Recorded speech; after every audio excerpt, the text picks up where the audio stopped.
So this is really about the migration from the Google free tier to the Google paid tier, or off of Google, depending on what you want to do.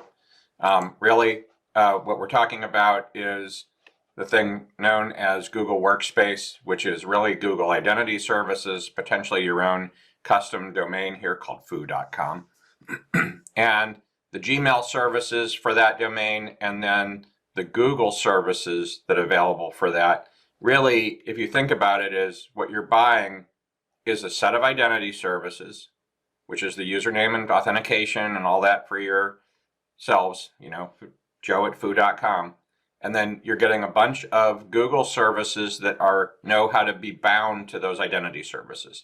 And then you have Gmail. And so it may be that you decide you want to move off of Gmail and move Gmail somewhere else, because it's really Gmail they're charging you for. It turns out the identity services are free if you want to be on that, and I'll show you that. And it's the mail that charges you, and you might put the mail somewhere else. Actually, iCloud, if you have iCloud Plus already for your iOS devices, you can move it there. You can move it other places. You can just set up forwarding from your domain-based email to a personal email account on Google, which is probably what I'm going to do. So the first thing you do on this is you go to the Google Workspaces, and they force you to switch. They couldn't have just offered something cheap for families. They suck. I'm sorry, I didn't mean that. They did this Google Workplace Starter. The nice thing is, once you do this starter, which is $6 a month per person, you can decide, you might decide that you don't need Gmail, or you're going to forward to Gmail accounts, or you were providing people email originally, and I'll show you. In my case, I'm just going to use my Google domains to forward email to everybody who's no longer going to be part of my company. And then what I did is I enabled Google Identity free. So basically, you have two subscriptions, Google Workspace, and you have Google Identity, and then you can decide which users you're just going to need identity. So if you just need Google Drive and your Google Play Store, then all you need to have is a cloud identity. And it turns out you actually, well, I'll show you. So if you go to your subscriptions, you can see now in my subscription, I've actually got Google Cloud Identity free. And I've got Google Workspace Starter, which I'm going to delete one of those. And I'll show you how that works. If we go to the user list, I will blur part of this out. But you can see here that basically all of these have Google Workspace here on the end.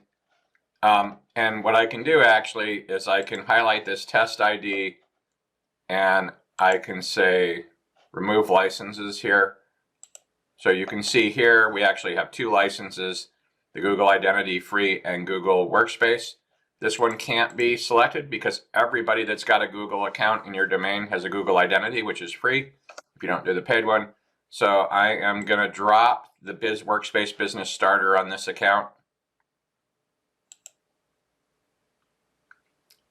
It says you're downgrading the storage. I don't care.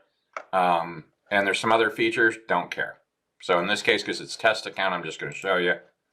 This will actually delete that test account.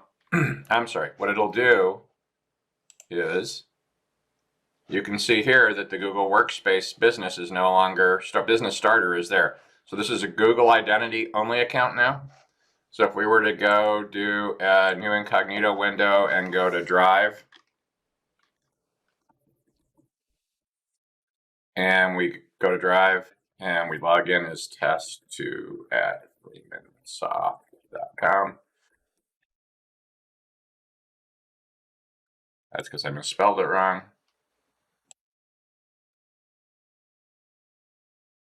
And I paste in my password. We can see that I still have a test document out here. So I had a Workspace account. Google Identity is automatic. I deleted the Workspace account, and I still have access to Drive.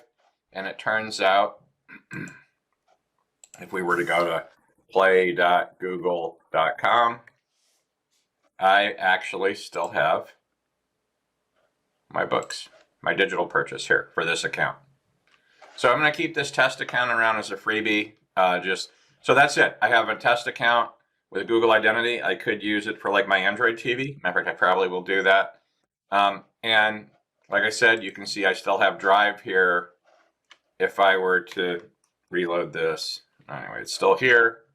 And that's because you got to look and see which services are available under Google Identity. And you can see here. Okay, so the other thing is I'm going to bring all these guys offline, probably. Most of these are going to become forwarded. I actually have Google domains.